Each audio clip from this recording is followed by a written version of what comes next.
2010 সালে বাংলাদেশের স্টক মার্কেটে যে ধস নেমেছিল এবং এই ধসের কারণে আমরা যেটা জানি যে অনেক রিটেল ইনভেস্টর বা ব্যক্তি বিনিয়োগকারীরা কিন্তু তাদের পুঁজি হারিয়েছিল। পুঁজি হারিয়ে আর্থিকভাবে কিন্তু ক্ষতিগ্রস্ত হয়েছিল অনেক ব্যক্তি বিনিয়োগকারী বা রিটেল ইনভেস্টর।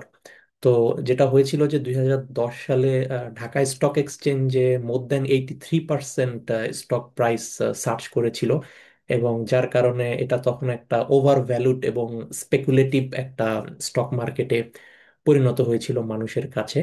তো যেহেতু তখন ওভার ভ্যালুড হয়ে গিয়েছিল বা শেয়ার প্রাইস খুব কুইকলি রাইজ করছিল, যার কারণে কিন্তু অনেক ব্যক্তি বিনিয়োগকারীরাই তখন আকৃষ্ট হয় শেয়ার বাজারে, যে তাদের একটা ধারণা ছিল যে এখন যদি তারা শেয়ার বাজারে বিনিয়োগ করে রাতারাতি এই পুঁজিটা দেড় গুণ দ্বিগুণ তিন গুণ হয়ে যাবে এবং তারা রাতারাতি ধনী হয়ে যেতে পারবে। তো এই ধরনের একটা স্পেকুলেশন থেকেই কিন্তু মানুষ তখন বিনিয়োগ শুরু করে, এবং পরবর্তীতে দেখা গেল যে শেয়ার মার্কেটে বড় ধরনের ধস নামে, এবং এই ধসের কারণে কিন্তু অনেক বিনিয়োগকারী তাদের পুঁজি হারিয়েছে এবং নিঃস্ব হয়েছে। তো আমি আজকের ভিডিওতে পাঁচটা নির্দিষ্ট কারণ বলবো যেই কারণে 2010 সালের স্টক মার্কেট ক্র্যাশে রিটেল ইনভেস্টর বা ব্যক্তি বিনিয়োগকারীরা ক্ষতিগ্রস্ত হয়েছিল। তো এই পাঁচটা কারণ আপনি যদি ঠিকমতো অনুধাবন করতে পারেন, তাহলে ভবিষ্যতে আপনি কিন্তু স্টক মার্কেট ইনভেস্টমেন্ট জনিত যে লস সেটা এড়িয়ে চলতে সক্ষম হবেন। আচ্ছা, প্রথম কারণ হচ্ছে যেটাকে বলা হচ্ছে একটা হার্ড বিহেভিয়ার বা fear of missing out, FOMO, FOMO. তো ফিয়ার অফ মিসিং আউট বা হার্ড বিহেভিয়ার বা ক্রাউড বিহেভিয়ার, যেটা যেহেতু স্টক মার্কেটে প্রাইস প্রায় দ্বিগুণ হয়ে যাচ্ছে, প্রতিদিনই শেয়ারের প্রাইস বাড়ছে, তো তখন কি হয়, একটা ট্রেন্ড তৈরি হয় বা সোশ্যাল মিডিয়াতে একটা হাইপ তৈরি হয় বা একটা রিউমার তৈরি হয় সমাজে। বা আমাদের আত্মীয় স্বজন বন্ধু বান্ধবরাও অনেক রকম টিপস দেয় যে যেহেতু অমুক শেয়ারের প্রাইস এক লাফে দ্বিগুণ হয়ে যাচ্ছে, তিন গুণ হয়ে যাচ্ছে, অতএব তুমি ওই শেয়ারে বিনিয়োগ করো। তো এই যে একটা সোশ্যাল ট্রেন্ড তৈরি হয়, তো আমরা যেটা করি যে একটা ক্রাউড বিহেভিয়ার, সবাই যেদিকে যাচ্ছে আমরা কোনো কিছু যাচাই বাছাই না করে বা পার্সোনাল কোনো রিসার্চ বা অ্যানালাইসিস না করে আমরাও সেই দিকে যাই, আমরাও সেই স্টকে ইনভেস্ট করতে শুরু করি গুজবের ভিত্তিতে বা ট্রেন্ডের ভিত্তিতে বা সোশ্যাল মিডিয়া হাইপের ভিত্তিতে।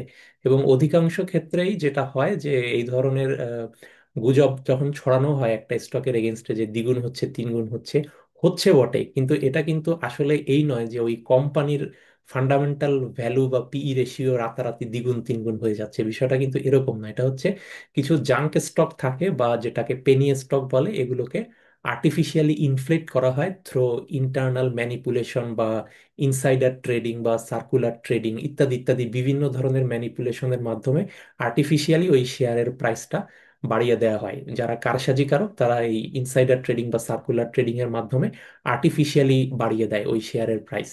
তো যখন আর্টিফিশিয়ালি বাড়ে তখন একটা হাইপ তৈরি হয় বা ট্রেন্ড তৈরি হয় মানুষের মাঝে যে তাহলে আমি ওই শেয়ারে বিনিয়োগ করি। যদিও দেখা যাচ্ছে যে ওইটা একটা জাঙ্ক শেয়ার বা ওই নামে যে কোম্পানি আছে তাদের হয়তো ফ্যাক্টরি বন্ধ বা বিজনেস অপারেশনই বন্ধ, কিন্তু ওই যে ইনসাইডার বা সার্কুলার ট্রেডিং বা ইন্টারনাল কলিউশনের মাধ্যমে আর্টিফিশিয়ালি শেয়ারের প্রাইসটা বাড়িয়ে বিনিয়োগকারীদের আকৃষ্ট করা হয়। দেন হঠাৎ করে ওই শেয়ারের প্রাইসটা ফল করিয়ে যেই টাকাটা আছে সেই টাকাটা তখন কিন্তু ম্যানিপুলেটররা সেটা তখন তারা আত্মসাৎ করে থাকে। তো এটাই হচ্ছে এখানে প্রথম রিজন যে একটা ক্রাউড বিহেভিয়ার বা ফিয়ার অফ মিসিং আউট, এই ধরনের একটা সোশ্যাল ট্রেন্ড থেকে যে সবাই বিনিয়োগ করছে ওই স্টকে, আমিও বিনিয়োগ করি, আমি এখানে 1 লাখ টাকা বিনিয়োগ করলে আমার হয়তো এক সপ্তাহ পরে এটা 2 লাখ টাকা হয়ে যাবে। তো এইভাবে যে একটা ক্রাউড বিহেভিয়ারে নিজের কোনো পার্সোনাল যাচাই বাছাই ছাড়াই অন্ধের মতো বিনিয়োগ করা, অন্যের টিপস শুনে বা ট্রেন্ড দেখে, এটা হচ্ছে প্রথম রিজন। আচ্ছা, আর সেকেন্ড রিজন হচ্ছে যে যেটা বললাম যে ইগনোরিং কোম্পানি ফান্ডামেন্টালস, যে আপনি যে স্টকে বিনিয়োগ করছেন সেই কোম্পানির স্টকটা, সেই কোম্পানির যেটা ফিনান্সিয়াল রিপোর্ট বা তাদের গভর্নেন্স ম্যানেজমেন্ট বা তাদের বিজনেস মডেল বা তাদের হিস্টোরিক্যাল প্রফিট, এই এই বিষয়গুলো, যে কোম্পানি ফান্ডামেন্টাল যেগুলো আছে সেই ধরনের ফান্ডামেন্টাল অ্যানালাইসিস বা টেকনিক্যাল অ্যানালাইসিস, এগুলো কোনো কিছু না করেই শুধুমাত্র গুজবের ভিত্তিতে বা সোশ্যাল মিডিয়া হাইপ বা ট্রেন্ডের ভিত্তিতে বিনিয়োগ করা। তো এটা হচ্ছে সেকেন্ড রিজন, যে কোম্পানি ফান্ডামেন্টাল বা ওদের পিই রেশিও, ডেপ্ট রিপোর্ট, এই জিনিসগুলি প্রপারলি অ্যানালাইসিস না করা। আচ্ছা, 3 নম্বর হচ্ছে যে মার্জিন লোন। তো মার্জিন লোন যেটা হয় যে তখন কিন্তু অনেক বিনিয়োগকারী বিভিন্ন ব্রোকারেজ হাউস থেকে মার্জিন লোন নিয়ে তারা তখন বিনিয়োগ করেছিল, যেহেতু প্রাইস বাড়ছে এবং ম্যাক্সিমাম ক্ষেত্রে সেগুলো ছিল জাঙ্ক শেয়ার বা পেনি স্টক। তো মার্জিন লোন নিয়ে বিনিয়োগ করেছিল, এবং যখন শেয়ারের প্রাইস ফল করতে শুরু করে তখন কিন্তু ওইটা ফোর্স সেলের মধ্যে পড়ে যায়। ফোর্স সেলের মধ্যে পড়ে গিয়ে তাদের যেটা পুঁজি তারা বিনিয়োগ করেছিল সেটা তখন তাদেরকে হারাতে হয়েছে, এবং মার্জিন লোনের সুদও অনেক চড়া হয়, সেটাও একটা বিষয়। তো এটা 3 নম্বর কারণ, যে মার্জিন লোনের উপর অতিরিক্ত নির্ভরশীলতা। 4 নম্বর হচ্ছে যে ল্যাক অফ ডাইভার্সিফিকেশন, অর্থাৎ বৈচিত্র্যকরণের অভাব। যে তখন যেটা হয়েছিল যে অমুক শেয়ারের দাম বাড়ছে, দ্বিগুণ তিনগুণ হয়ে যাচ্ছে, অতএব আমি সব বিনিয়োগ করি, সব টাকা নিয়ে ঢালি ওই শেয়ারে, যেটা ম্যাক্সিমাম কেসে জাঙ্ক শেয়ার।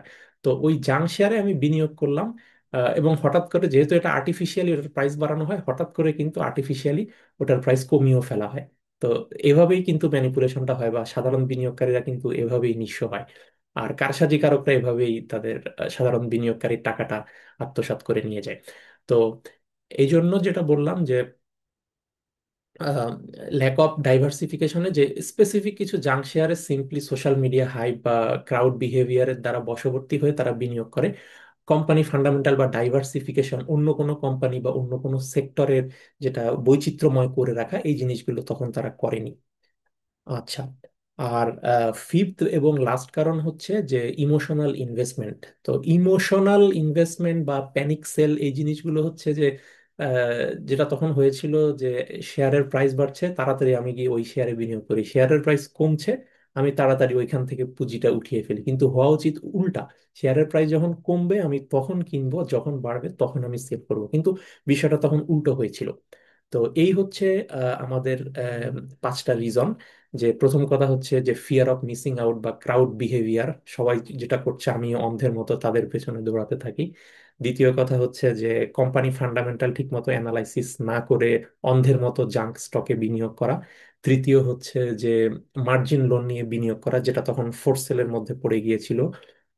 চতুর্থ হচ্ছে বৈচিত্র্যকরণ বা ডাইভার্সিফিকেশনের অভাব। আর পঞ্চম হচ্ছে যে ইমোশনাল ইনভেস্টমেন্ট বা আবেগ নির্ভর একটা বিনিয়োগ, রেদার দেন রিসার্চ বেসড বিনিয়োগ বা কোম্পানি ফান্ডামেন্টাল অ্যানালাইসিস বেসড বিনিয়োগ।